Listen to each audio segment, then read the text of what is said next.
Urban Development, I request you to come and address us.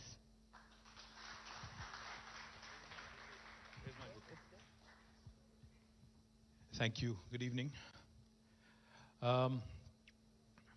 Typically wherever you go, when somebody says he needs no introduction and then you go on for a bit and introduce that person.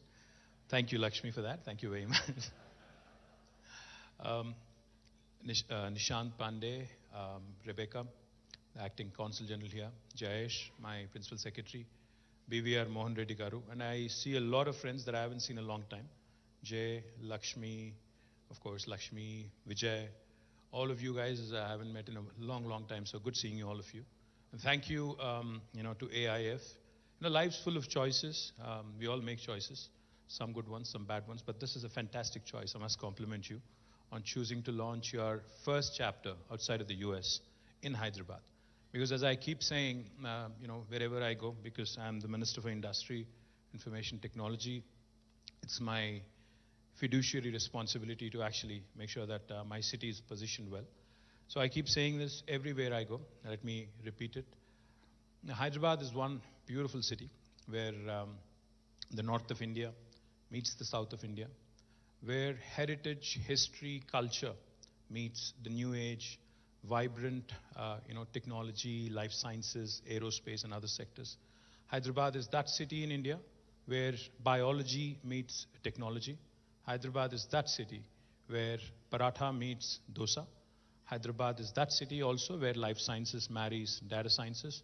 Hyderabad is that city where Mangoverse meets Metaverse. And in your case here, Hyderabad is that city where philanthropy meets, I think, some really, really good entrepreneurial spirit that we have in the room. So my compliments to you on choosing Hyderabad, and I'm very, very confident that I can't say the same thing about your travel choices. You started with Jamshedpur, Ranchi, and then you're off to Bhopal tonight. All terrible choices, I can tell you that. Matthew, yeah, we have you to blame for that. And he's actually gladly taking responsibility. Thank you for that. But Nishant, I loved what you said. You started off saying this is a very special place. It is indeed. I thought you would talk about how you met your wife here. You didn't. Is she here in the audience, by the way? You're in for trouble if she is. He actually apparently met his wife here too, so congratulations on that as well.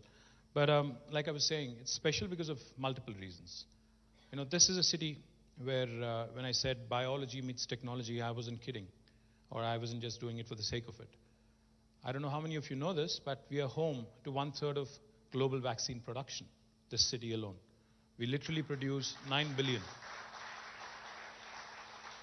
We produce 9 billion doses of vaccine from here, and come next year, it will be 14 billion doses. So we'll literally be producing 50% of global vaccines from this city. We're also home to some of the largest American enterprises here.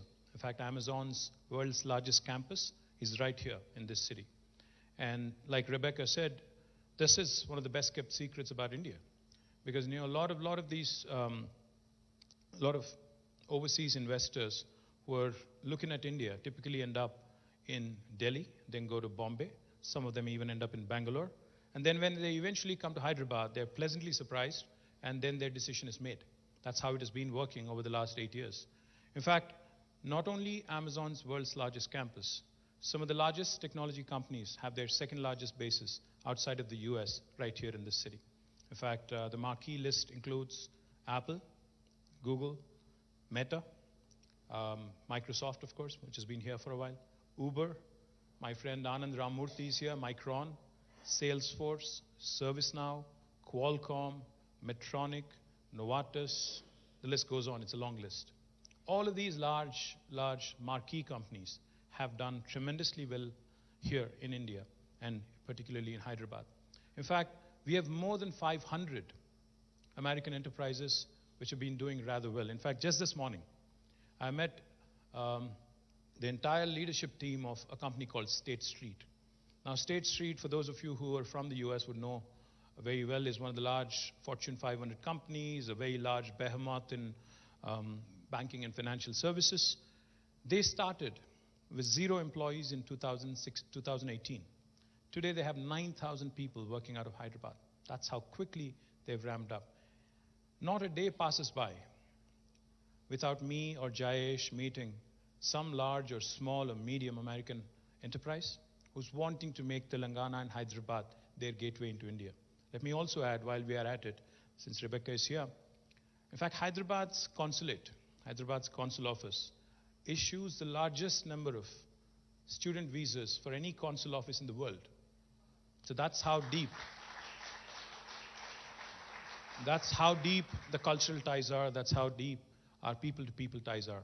In fact, one of the things that Telugus have done very well, Telugus from both states, Telangana and Andhra, have done rather well, is they've excelled in medicine, they've excelled in engineering, they've excelled, some of them even in politics in the U.S.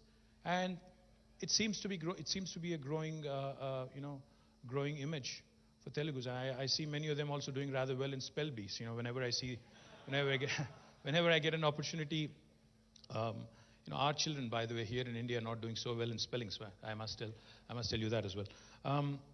So the people-to-people ties, the enterprise-to-enterprise kind of relationships, and now this philanthropic engagement, I think this is taking the relationship to the next level. So, of course, I thank AIF, Nishant, and the chapter chair here, I think Prashant Lahoti and Rekha, Lakshmi, Jay, good seeing you after a long time. Ravi, Kasturi, Nalini and Raj, Nirmala, and all of you who are the founding members of this chapter here. But I do have an ask. You mentioned the three pillars or three primary objectives: education, I think public health, and livelihoods. I think these are typically, like Mohan Reddy Garu said, these are the principal asks from the society perspective. And we are doing our bit as a government. We are trying our bit to ensure that we live up to the kind of demand there is from the country, from the state. If you actually look at what India has to offer right now, I was telling the team from the US, India is a very, very young country. In fact, 50% of our population is less than the age of 28. That's the median age. 65% of India is less than the age of 35. So as the world is getting older, India is getting younger. This is, in fact, I can't say this enough, I can't stress this enough. This is the biggest asset India has at its disposal. In fact, one of the things that I keep talking about wherever I go is the human capital, which you mentioned also, and how it can be nurtured and how it can actually help India really jump a few hoops and get into the second world and thereafter into the first world, is something that we all need to focus on, with a lot of synergy. In Telangana, we are doing a few things which I think are in the right place, which I think are headed in the right direction. We have, in fact, the largest number of doctors and the largest number of beds for 100,000 people, for any province in the country, for any state in the country. We have the largest number of that in Telangana. But more importantly, we're also ramping up our healthcare infrastructure.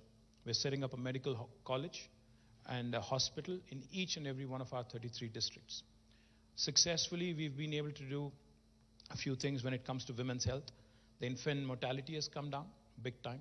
The maternal mortality has come down. Institutional deliveries have gone up in Telangana, almost doubled, in fact, from 30% to 62%. And more importantly, education. I know Lakshmi does a lot of good work with, Teach for Change, and Chaitanya, Lakshmi, and the entire team. They do a great job. So we have a number of such NGOs, a number of such partners working with the state as well. What I would love to see AIF do is possibly, work with us, work with the government, as opposed to, and the industry, of course, here. And like Mohan Reddy Garu said, raising capital should not be an issue. As long as you deliver on the promise, as long as you're able to actually come out with an outcome-focused approach, outcome-based approach, as long as your metrics, your numbers will speak for you, I think raising money should be the last of the concerns. A lot of people in Telangana have made lots of money in the last 8 years, trust me. I know. The industry has been growing, the wealth has been growing, the state has been growing. Our per capita, in fact, in 2014, was 124,000 Indian rupees. Now, as of this year, as of a few days ago, when we presented the budget, it has now risen to 313,000 rupees. So, a quantum leap, if you ask me. Our gross state domestic product, again, was 500,000 5 lakh crores of Indian rupees.